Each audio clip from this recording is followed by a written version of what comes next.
Hello दोस्तों, नमस्कार। स्वागत है माइंड स्टडी पर।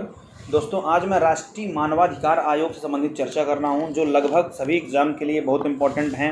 इनसे हर बार क्वेश्चन पूछ लिए जाते हैं। तो चलिए शुरू करते हैं। दोस्तों, यदि आप चैनल में नए हैं तो सब्सक्राइब जरूर कर लें, ज़्यादा से ज़्यादा लोगों को शेयर करें। चलिए देखते हैं आज मानवाधिकार आयोग को। सबसे पहला है नेल्सन मंडेला। उसके बारे में एक शब्द बोले थे कि लोगों को उनके मानवाधिकारों से वंचित करना उनकी मानवता को चुनौती देना है। ये नेल्सन मंडेला जी का स्टेटमेंट है। अब चलिए देखते हैं राष्ट्रीय मानवाधिकार आयोग। इसमें क्या है? यह एक स्वतंत्र वैधानिक संस्था है। इसकी स्थापना होती है मानवाधिकार संरक्षण अधिनियम 1993 से। इसका मुख्यालय नई दिल्ली में है। इसका कार्य क्या है? सार्वभौम घोषणा पत्र को लागू करना, मानवाधिकार को लागू करना, NHRC के क्षेत्र में अनुसंधान। इसकी शक्ति क्या है? दीवानी न्यायालय की सिफारिश कर सकता है। फिर संरचना इसकी क्या है? इसका एक अध्यक्ष होता है। इसके सात अध्यक्ष माने एक पदेन, 3 सदस्य पदेन होते हैं इसमें, और नियुक्ति इसकी राष्ट्रपति के द्वारा होती है। चलिए इसको आगे और देखते हैं। भारत में राष्ट्रीय मानवाधिकार आयोग 1948 के सार्वभौमिक घोषणा पत्र का परिणाम है। इस घोषणा पत्र के बाद विश्व भर के देशों में मानवाधिकार संरक्षण की दिशा में काम हुआ। संयुक्त राष्ट्र संघ के प्रयासों में से विभिन्न देशों ने अपने यहाँ कानून बनाए। 1948 में जब अन्य देश घोषणा पत्र पर काम कर रहे थे, उस वक्त भारत में संविधान निर्माण का कार्य चल रहा था। इसका प्रभाव पड़ना स्वाभाविक था। संविधान निर्माताओं ने अपनी दूरदृष्टि का परिचय देते हुए मानवाधिकारों को पृथक न रखते हुए संविधान में ही इसको वर्णित किया। संविधान के भाग 3 यानी कि मूल अधिकार एवं भाग 4 यानी कि राज्य के नीति निदेशक तत्व के रूप में इसे शामिल किया। अतः मूल संविधान में भी मानव अधिकार संरक्षण के संबंध में वर्णन मिलता है। आगे चलकर 1993 में मानवाधिकार संरक्षण अधिनियम 1993 से राष्ट्रीय मानवाधिकार आयोग बनाया गया। अब क्या है राष्ट्रीय मानवाधिकार आयोग? राष्ट्रीय मानवाधिकार आयोग यानी कि नेशनल ह्यूमन राइट्स कमीशन यानी कि NHRC राष्ट्रीय मानवाधिकार आयोग एक स्वतंत्र वैधानिक संस्था है, जिसकी स्थापना मानव अधिकार संरक्षण अधिनियम 1993 के प्रावधानों के तहत 12 अक्टूबर 1993 को की गई थी। इसको जरूर अच्छे से अंडरलाइन करेंगे। 12 अक्टूबर 1993 को की गई थी और मानव अधिकार संरक्षण अधिनियम 1993 के प्रावधान के तहत ये हुआ। मानवाधिकार आयोग का मुख्यालय नई दिल्ली में स्थित है और 12 अक्टूबर 2018 को इसने अपनी स्थापना के 25 वर्ष पूरे कर लिए। यानी 12 अक्टूबर 1993 को इसकी स्थापना होती है और मानव अधिकार संरक्षण अधिनियम 1993 की प्रावधान के तहत इसका स्थापना होती है। अब यह संविधान द्वारा दिए गए मानवाधिकारों जैसे जीवन का अधिकार, स्वतंत्रता का अधिकार और समानता का अधिकार आदि की रक्षा करता है और उनके प्रहरी के रूप में कार्य करता है। इस अधिनियम के तहत राष्ट्रीय मानवाधिकार आयोग, राज्य मानवाधिकार आयोग एवं मानवाधिकार संरक्षण के लिए अलग से न्यायालयों के गठन के लिए प्रावधान किए गए हैं। फिर क्या होते हैं मानवाधिकार आयोग? मानवाधिकार संयुक्त राष्ट्र यानी कि UN की परिभाषा के अनुसार ये अधिकार जाति, लिंग, राष्ट्रीयता, भाषा, धर्म या किसी अन्य आधार पर भेदभाव किए बिना सभी को प्राप्त हैं। मानवाधिकारों में मुख्यतः जीवन और स्वतंत्रता का अधिकार, गुलामी और यातना से मुक्ति का अधिकार, अभिव्यक्ति की स्वतंत्रता का अधिकार और काम एवं शिक्षा का अधिकार आदि शामिल हैं। कोई भी व्यक्ति बिना किसी भेदभाव के इन अधिकारों को प्राप्त करने का हकदार होता है। अब चलिए इसका इतिहास देखते हैं। मानवाधिकारों की सार्वभौम घोषणा universal declaration of human rights यानी कि UDHR एक महत्वपूर्ण ऐतिहासिक दस्तावेज है, जिसे संयुक्त राष्ट्र महासभा द्वारा 10 दिसंबर 1948 को पेरिस में अपनाया गया था। मानवाधिकार यानी मानव अधिकारों के इतिहास में यह बहुत महत्वपूर्ण घोषणा है, क्योंकि इसके द्वारा ही पहली बार मानव अधिकारों को सुरक्षित करने का प्रयास किया गया था। हर साल 10 दिसंबर को मानवाधिकार की सालगिरह के रूप में मानवाधिकार दिवस मनाया जाता है।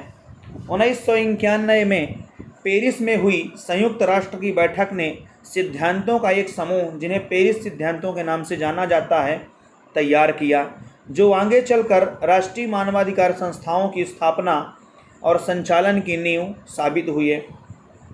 नेक्स्ट है, इन्हीं अधिकारों का अनुसरण करते हुए भारत में मानवाधिकारों में अधिक जवाबदेही और मजबूती लाने के उद्देश्य मानव अधिकार संरक्षण अधिनियम 1993 बनाया गया।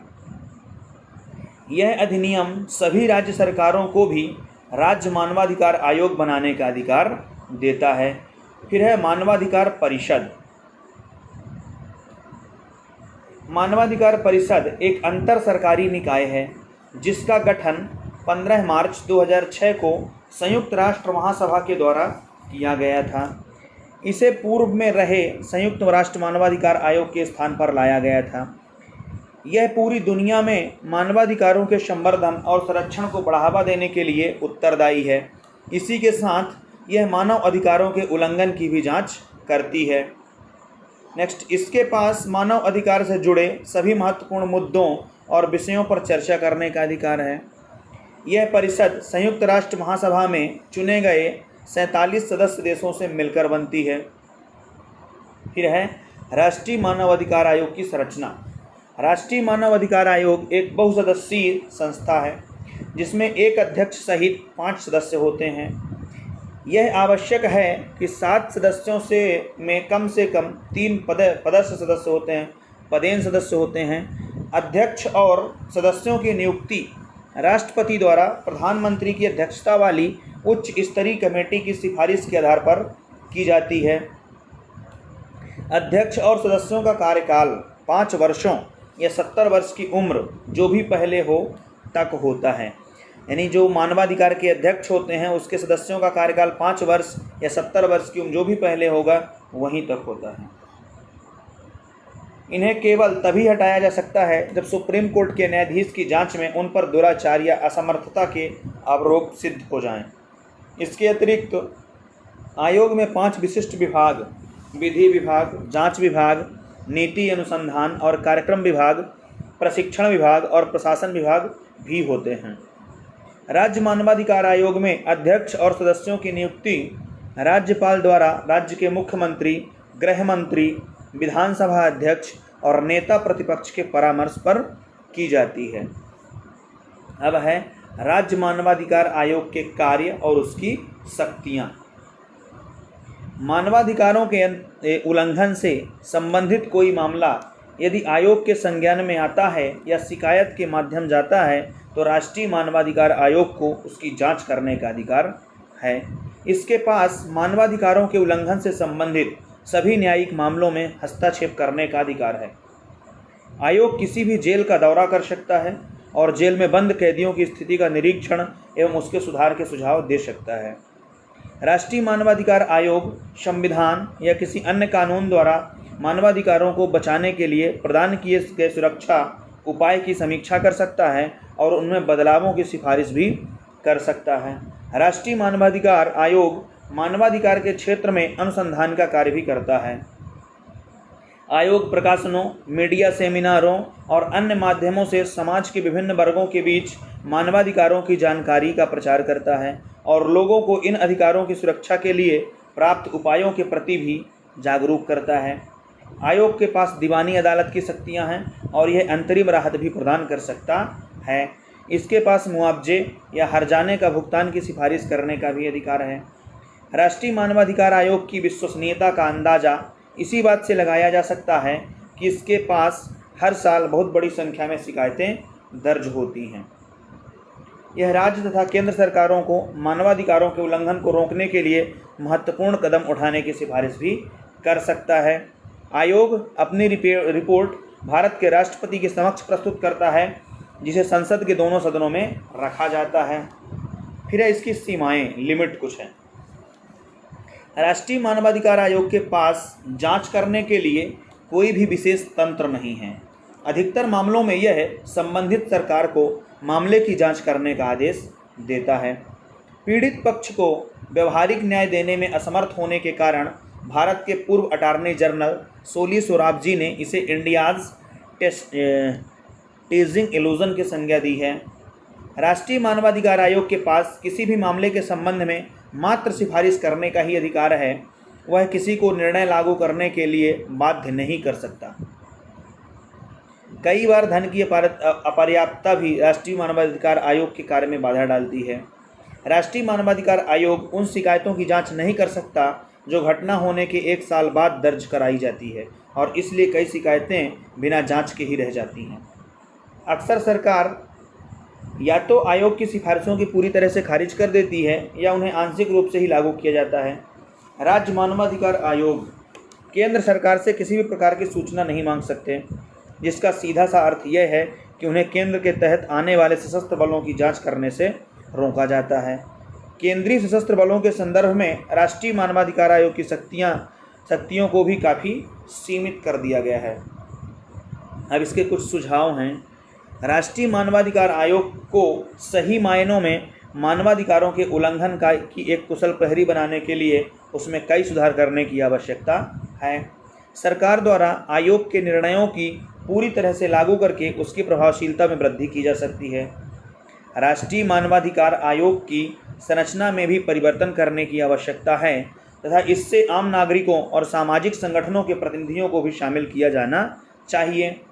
राष्ट्रीय मानवाधिकार आयोग को जांच के लिए उचित अनुभव वाले कर्मचारियों का एक नया कॉडर तैयार करना चाहिए ताकि सभी मामलों की स्वतंत्र जांच की जा सके। भारत में मानवाधिकार स्थितियों को सुधारने और मजबूत करने के लिए राज्य अभिकर्ताओं और गैर राज्य अभिकर्ताओं को एक साथ मिलकर काम करना होगा। दोस्तों, आशा करता हूं कि आपको ये वीडियो अच्छे से समझ में आया होगा।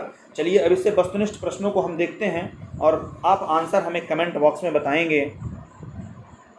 सबसे पहला क्वेश्चन है, राष्ट्रीय मानवाधिकार आयोग के विषय में निम्नलिखित कथनों पर विचार करिए। फर्स्ट है इसका अध्यक्ष अनिवार्य रूप से भारत का सेवानिवृत्त मुख्य न्यायमूर्ति होना चाहिए। दूसरा, इसकी प्रत्येक राज्य में राज्य मानवाधिकार आयोग के नाम से संस्थापनाएं हैं। तीसरा, इसकी शक्तियां केवल सिफारिश प्रकृति की हैं। चौथा, आयोग के एक सदस्य के रूप में एक महिला की नियुक्ति करना आज्ञापरक है। अब इसमें आप बताएंगे कि कौन कौन से क्वेश्चन सही हैं। दूसरा, राष्ट्रीय मानवाधिकार आयोग अधिनियम 1993 के अनुसार निम्नलिखित में से कौन से इस आयोग का अध्यक्ष बन सकता है। पहला, उच्चतम न्यायालय का कोई सेवारत न्यायाधीश हो, उच्च न्यायालय का कोई सेवारत न्यायाधीश हो, केवल भारत का कोई सेवानिवृत्त मुख्य न्यायाधीश हो या केवल उच्च न्यायालय का कोई सेवानिवृत्त मुख्य न्यायालय हो। नेक्स्ट है, निम्न में से कौन सी एक संवैधानिक संस्थान नहीं है। मानवाधिकार आयोग, लोकसभा का सचिवालय, राज्य का वित्त आयोग, केंद्र का वित्त आयोग। नेक्स्ट क्वेश्चन है, राष्ट्रीय मानवाधिकार आयोग किस प्रकार का प्राधिकरण है। एक संवैधानिक है, एक न्यायिक है, स्वतंत्र वैधानिक संस्था है, अर्ध न्यायिक है। नेक्स्ट, राष्ट्रीय मानवाधिकार आयोग के 4 पदेन सदस्य होते हैं। पहला, राष्ट्रीय अल्पसंख्यक आयोग के अध्यक्ष, राष्ट्रीय महिला आयोग के अध्यक्ष, राष्ट्रीय अनुसूचित जाति आयोग के अध्यक्ष। इसमें से आपको बताना है कौन कौन से सही हैं। दोस्तों, आशा करता हूँ कि वीडियो आपको अच्छा लगा होगा। यदि अच्छा लगे तो लाइक शेयर सब्सक्राइब जरूर करें। बहुत बहुत धन्यवाद।